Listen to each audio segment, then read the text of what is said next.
الحمد للہ رب العالمین والصلاة والسلام على من لا نبی بعدہ اما بعد فاعوذ باللہ من الشیطان الرجیم بسم اللہ الرحمن الرحیم ولولا ان كتب الله عليهم الجلاء لعذبهم في الدنيا وَلَهُمْ فِي الْآخِرَةِ عَذَابُ النَّارِ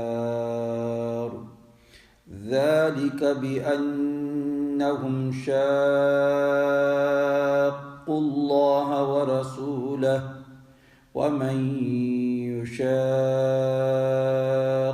اللَّهَ فَإِنَّ اللَّهَ شَدِيدُ الْعِقَابِ ما قطعتم من لينة أو تركتموها قائمة على أصولها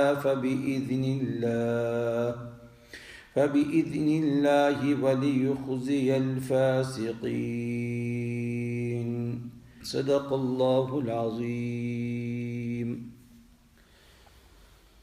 میرے نہایت ہی قابل قدر مسلمان بھائیوں، بزرگوں، آپ حضرات کے سامنے سورہ الحشر 28واں پارہ، اس کی آیت نمبر 3 سے لے کر آیت نمبر 5 تک تلاوت کی ہے۔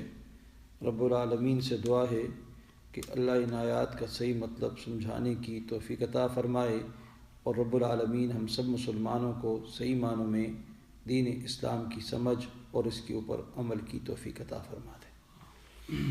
اس سے پہلی والی آیتیں جو آپ حضرات کے سامنے گزری، ان آیات میں اللہ رب العالمین نے اہل کتاب میں سے یہودیوں کا ایک گروہ بنو نذیر، ان کی جلاوطنی کا ذکر گزرا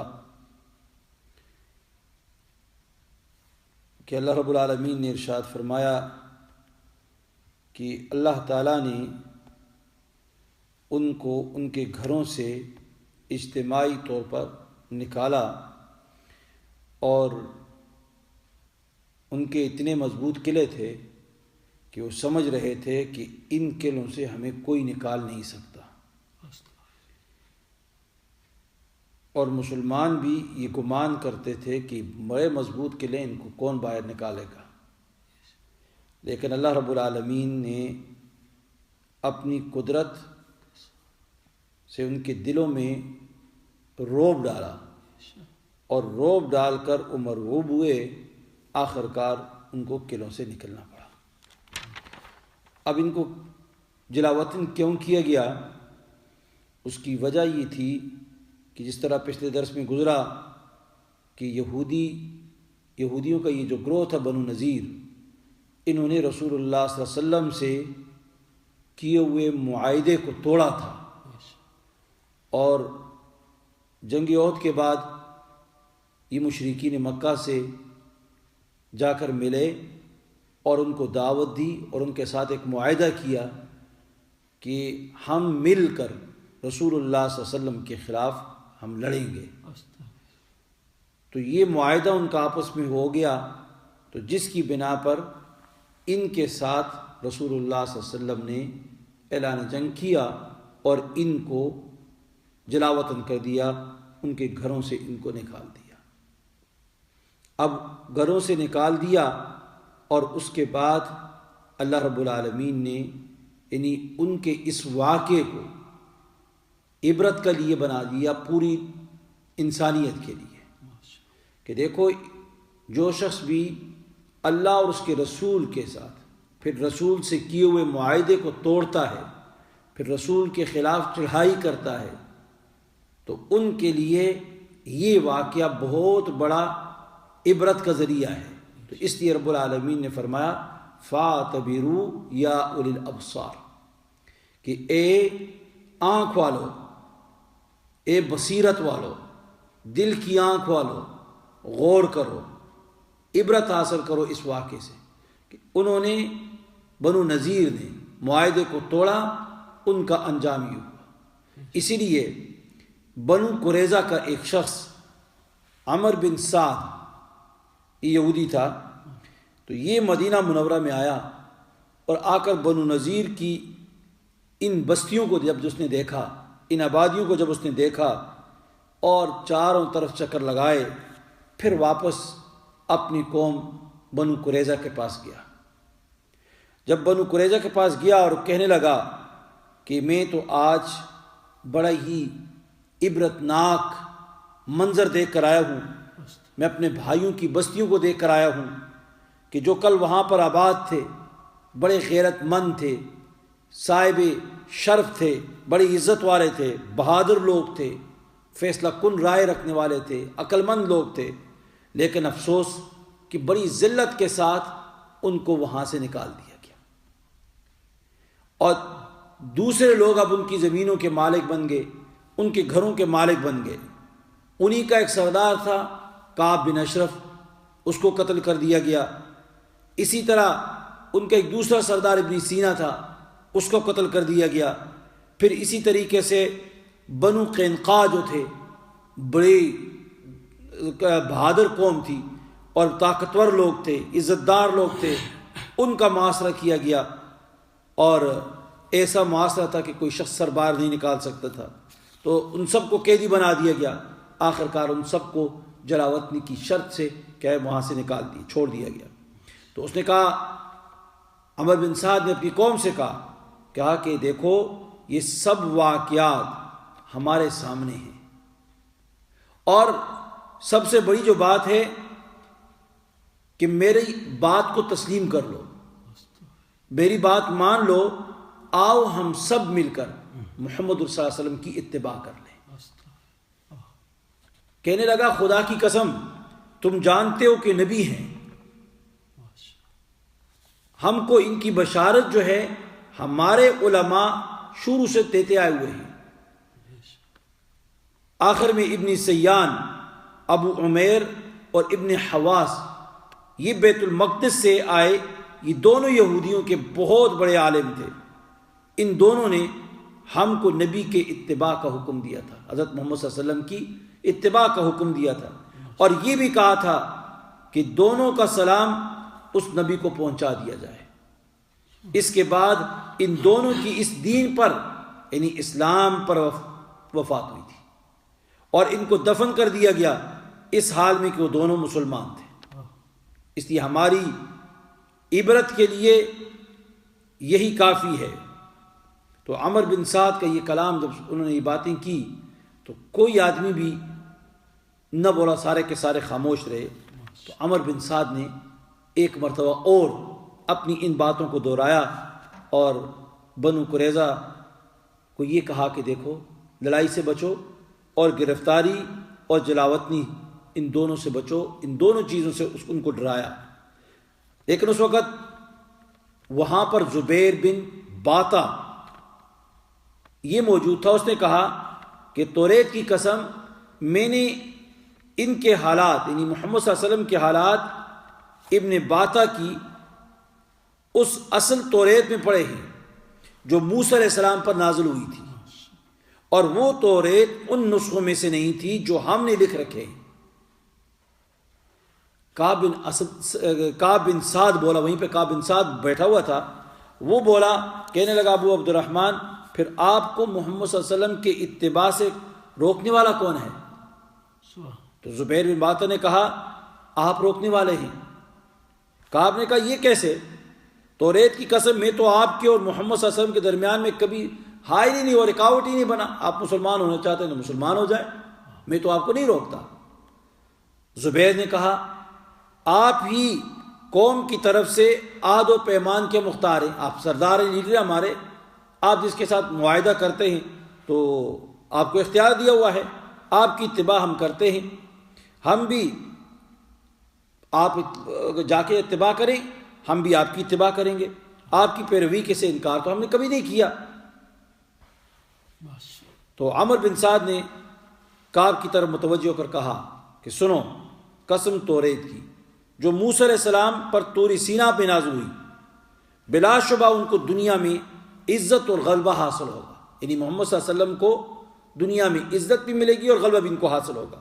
وہ بلا شک موسیٰ علیہ السلام کے راستے پر ہیں اور کل کو جنت میں وہ اور ان کی امت موسیٰ علیہ السلام کے ساتھ داخل ہوگی. کعب نے کہا تو ہم نے تو اپنا وعدے اور معاہدے پر قائم رہیں گے. ہمارا جو وعدہ ہے معاہدہ ہے ہم اس پہ قائم رہیں گے اور محمد صلی اللہ علیہ وسلم بھی ہمارے ساتھ جو معاہدہ کی ذمہ داری کو نہیں توڑیں گے. جو معاہدہ کیا ہے رسول اللہ صلی اللہ علیہ وسلم بھی اس کو توڑیں گے کبھی بھی نہیں. لیکن ہم دیکھیں گے اب ہوئی جو تھا نا بنو نذیر کا تو ان کو نکال دیا. ہوئی ان کا سردار تھا تو کہنے لگا کہ ہم دیکھیں گے کہ ہوئی کیا کر رہا ہے. اس کو بڑی ذلت کے ساتھ وہاں سے جلاوطن کر کے نکالا ان کے گھروں سے, تو وہ کیا کر رہا ہے. تو میرا خیال, وہ کہنے لگا کعب کہ میرا خیال ہے وہ ضرور محمد صلی اللہ علیہ وسلم سے بدلہ لے گا اور جنگ کرے گا. اگر جنگ کی اور فتحیاب ہو گئے, کامیاب ہو گئے تو یہ ہمارا مقصود تھا, ہم بھی اپنے دین پر قائم رہیں گے, ہم اپنے دین سے نہیں ہٹیں گے. اور اگر محمد صلی اللہ علیہ وسلم کو غلبہ ہو گیا تو پھر زندگی میں کوئی خیر نہیں, زندگی میں کوئی مزہ نہیں, تو ہم محمد صلی اللہ علیہ وسلم کے ساتھ رہنا چھوڑ دیں گے اور یہاں سے دوسری جگہ منتقل ہو جائیں گے. عمر بن سعد نے کہا پھر اس معاملے میں یعنی منتقل ہونے میں, جلاوطنی اختیار کرنے, اس جگہ سے چھوڑ دینے میں آپ تاخیر کیوں کر رہے ہیں؟ یہ بات تو سامنے آ ہی گئی ہے. کعب نے کہا اس بات کا وقت ہاتھ سے نہیں نکلے گا, میں جب یہ بات چاہوں گا یعنی مدینہ چھوڑنے کا ارادہ کروں گا تو محمد صلی اللہ علیہ وسلم مان لیں گے. عمر نے کہا کیوں نہیں, توریت کی قسم جب محمد صلی اللہ علیہ وسلم چل کر ہماری طرف آ جائیں گے تو ہم کو اپنے قلعوں میں چھپ جانا پڑے گا, پھر ان کے حکم پر ہم کو نیچے اترنا ہوگا اور وہ ہماری گردنیں مار دیں گے. کعب نے کہا اس معاملے میں میری رائے تو یہ ہے, میں کہہ چکا, میرا دل گوارا نہیں کرتا کہ میں اس کا تابع ہو جاؤں, یعنی میں نہیں چاہتا, میرا دل نہیں مانتا میں محمد صلی اللہ علیہ وسلم کی اتباع کر لوں, اور وہ نہ میرے خاندان نبوت کی فضیلت کو پہچانے اور نہ میرے کارناموں کی قدر کرے, معمولی شخص کی طرح مجھے اسرائیلی کہے.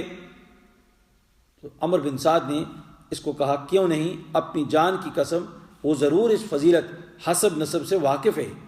یہ گفتگو ہو ہی رہی تھی ان کے درمیان آپس میں بیٹھے ہوئے. عمر بن سعد آئے نا یہ عبرتناک واقعہ سنانے کے لیے, تو یہ باتیں ہو ہی رہی تھیں. تو اتنے میں اطلاع ملی کہ رسول اللہ صلی اللہ علیہ وسلم بنو قریظہ کے میدان میں آ کر اتر چکے.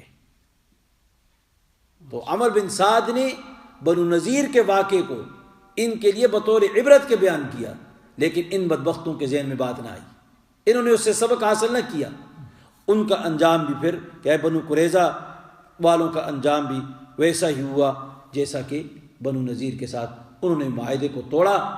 بنو قریظہ والوں نے معاہدے کو توڑا خندق کے موقع پر جنگ احزاب میں, کہ انہوں نے مشرکین مکہ کو دعوت دی, ان کے ساتھ ملے اور ان کے ساتھ مل کر رسول اللہ صلی اللہ علیہ وسلم کے خلاف لڑے. تو یہ کیا ہے, انہوں نے معاہدے کو توڑا تو اللہ رب العالمین کے پیغمبر صلی اللہ علیہ وسلم نے ان کے اوپر بھی چڑھائی کر دی. تو گویا یہاں پر عمر بن سعد ان کو بنو نذیر کے واقعے کو بیان کر کے ان سے کہہ رہا کہ فَاعْتَبِرُوا يَا أُولِي الْأَبْصَارِ, لیکن انہوں نے اس سے سبق حاصل نہ کیا. آگے فرمایا رب العالمین نے وَلَوْلَا أَن كَتَبَ اللَّهُ عَلَيْهِمُ الْجَلَاءَ لَعَذَّبَهُمْ فِي الدُّنْيَا وَلَهُمْ فِي الْآخِرَةِ عَذَابُ النَّارِ.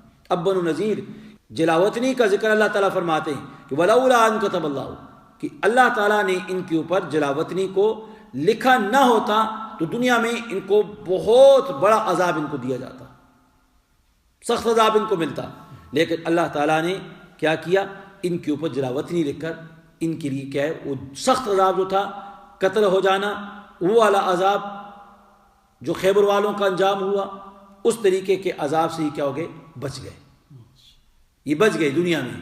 لیکن آخرت کے لیے فرمایا کہ ان کے لیے سخت قسم کا عذاب تیار ہے اگر اسی حال میں رہے. فرمایا وَلَوْلَا أَن كَتَبَ اللَّهُ, اگر نہ ہوتی یہ بات کہ لکھ دیا تھا اللہ نے ان پر علیہم الجلاء, جلاوطن ہونا, لعذبہم, تو ان کو عذاب دیتا, فی الدنیا, دنیا میں ان کو عذاب دیتا. عذاب کیا ہوتا کہ مردوں کو جوانوں کو قتل کر دیا جاتا, باقیوں کو غلام لونڈیاں بنا دیے تھے بچوں کو.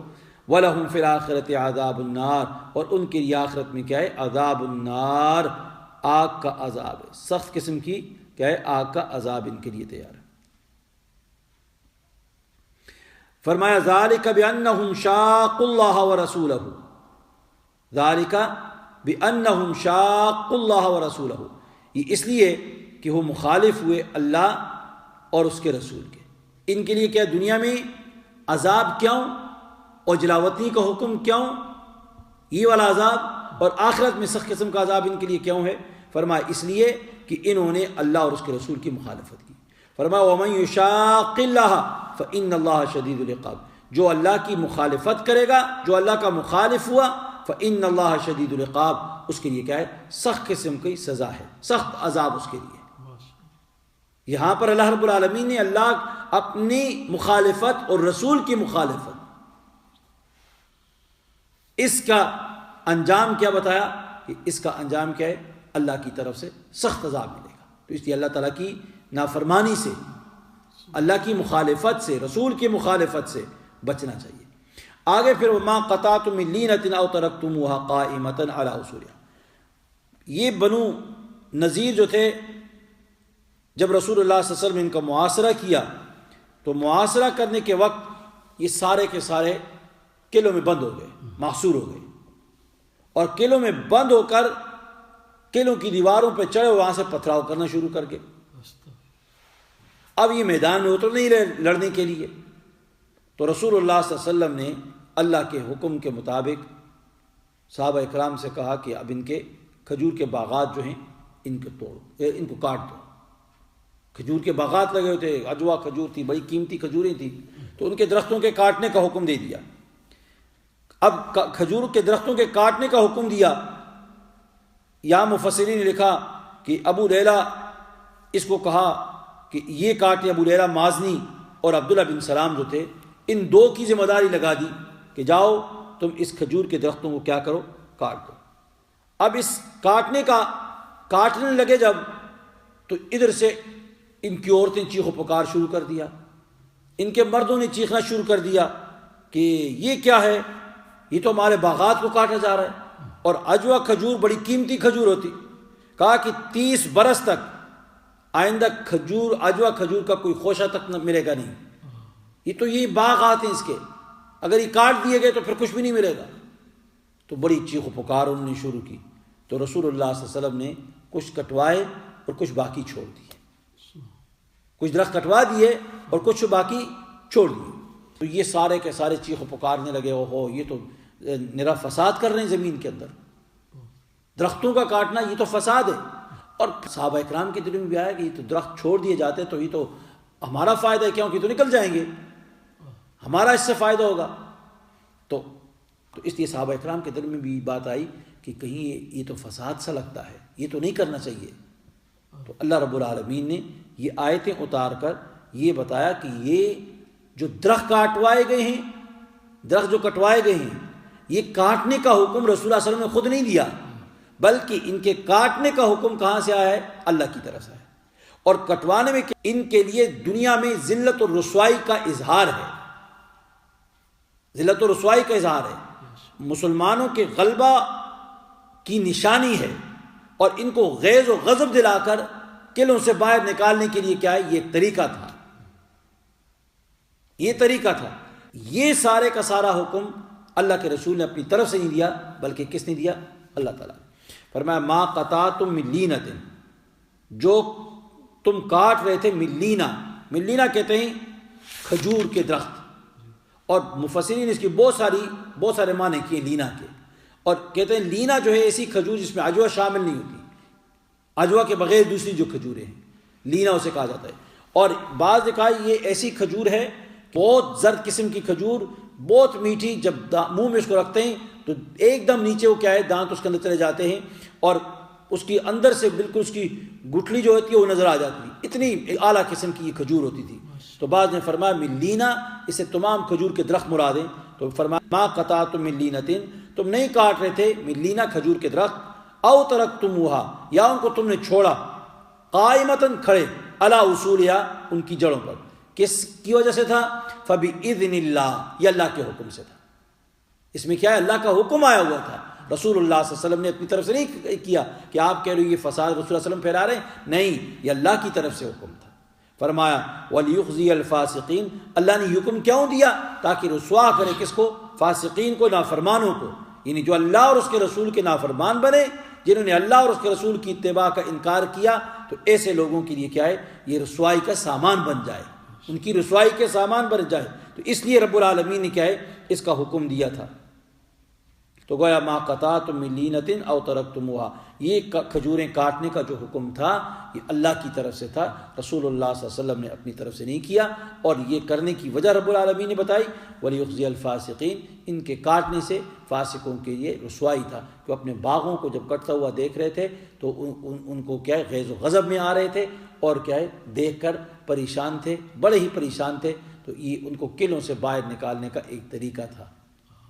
پھر آخرکار کیا ہوا کہ اسی کا نتیجہ یہ نکلا کہ وہ مجبور ہوئے اور آ کر بات کرنے پہ آئے، ہتھیار انہوں نے پھینک دیے، معاہدہ ہو گیا، بات ہو گئی۔ جو ان بات کو تسلیم کیا تو اس کے بعد ان کو کیا ہے؟ کہا کہ اب تم یہاں سے نکل کے چلے جاؤ، اپنے قلعے خالی کر دو اور یہاں سے جاؤ، اپنی زمین سب کچھ چھوڑ چھاڑ کے چلے جاؤ۔ تو آخرکار انہوں نے اس بات کے اوپر آ گئے اور وہ چلے گئے۔ اللہ تعالیٰ ہم سب کو ان کی توفیق عطا فرما دے۔